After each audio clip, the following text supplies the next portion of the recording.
ছোটোবেলা থেকে আমার নিজের কোনো দিদি নেই, আর দিদি না থাকলে জামাইবাবু হবে কোথা থেকে। তো যাই হোক, এই বছরে আমার মাসির মেয়ে আমার দিদি আমাদের বাড়িতে এসেছিলো জামাই ষষ্ঠীতে। তো আমিও প্রথমবার সেটাই দেখলাম জামাই ষষ্ঠী কীভাবে পালন করা হয়।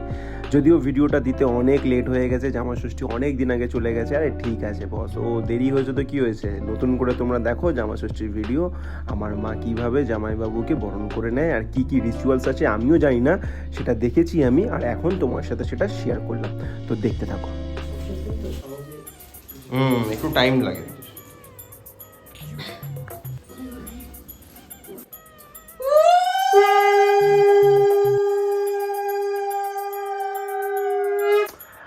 আরে আরে আরে আমার দিদির সাথে তোমাদের পরিচয় করিয়ে দেওয়া হয়নি। আমার মায়ের পিছনে যিনি দাঁড়িয়ে আছেন তিনি আমার দিদি, আর এটা আমার জামাইবাবু। তো এখন বরণ করে নেওয়ার পালা।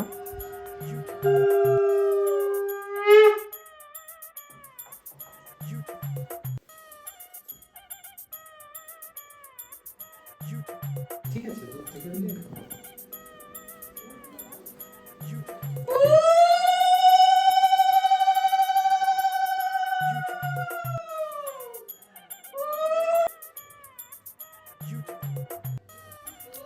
জীবনে প্রথমবার এত কিছু দেখে যে জামাই ষষ্ঠীর এত নিয়ম হয়, আমার সত্যি খুব ভালোই লাগছিল যে এত কিছু করতে হয়, এত খাবার দাবার, এত কিছু ফল মূল, মানে জাস্ট ডিলিশিয়াস ফিল হচ্ছিল।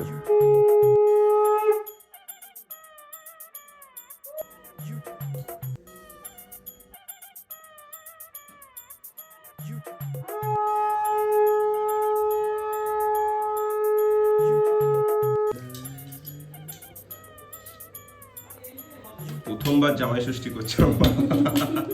বরণ শেষে নিয়ম হচ্ছে জামাইবাবুকে সমস্ত রকমের মিষ্টি সাথে ফল দিয়ে তাকে খাইয়ে দেওয়া। এখানেই হয়ে যায় নিয়ম ভঙ্গ। এরপরে নাকি মা সমস্ত কিছু খাবার খেতে পারে। তো এই সমস্ত নিয়ম দেখে তো আমি তো হতবাক, আই অ্যাম তো অবাক। বাট ভালো লাগলো, সুন্দর লাগলো যে হ্যাঁ ঠিক আছে, বাঙালিদের মধ্যে এই ধরনের রিচুয়ালসগুলোই আজও বেঁচে আছে, এটা মনে করেই খুব ভালো লাগে।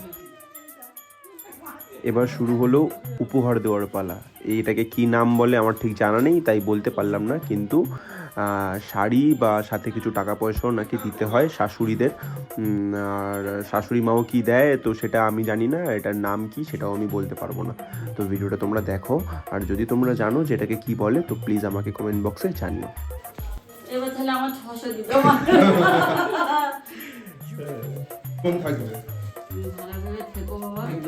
হ্যাঁ আশীর্বাদ এবার ভালো করে করবেন। হ্যাঁ, আর বলছি কি আমার মালিককে তুমি ভালো রেখো, সুস্থ বাবা অনেক দিন থেকে আমি আর দায়িত্ব নেব না। না না ওই কথা অনেক বলছি আর নেব না। হ্যাঁ বাবা আমার ভালো। অনেক দায়িত্ব নিয়েছি বাবা 25 বছর ধরে। না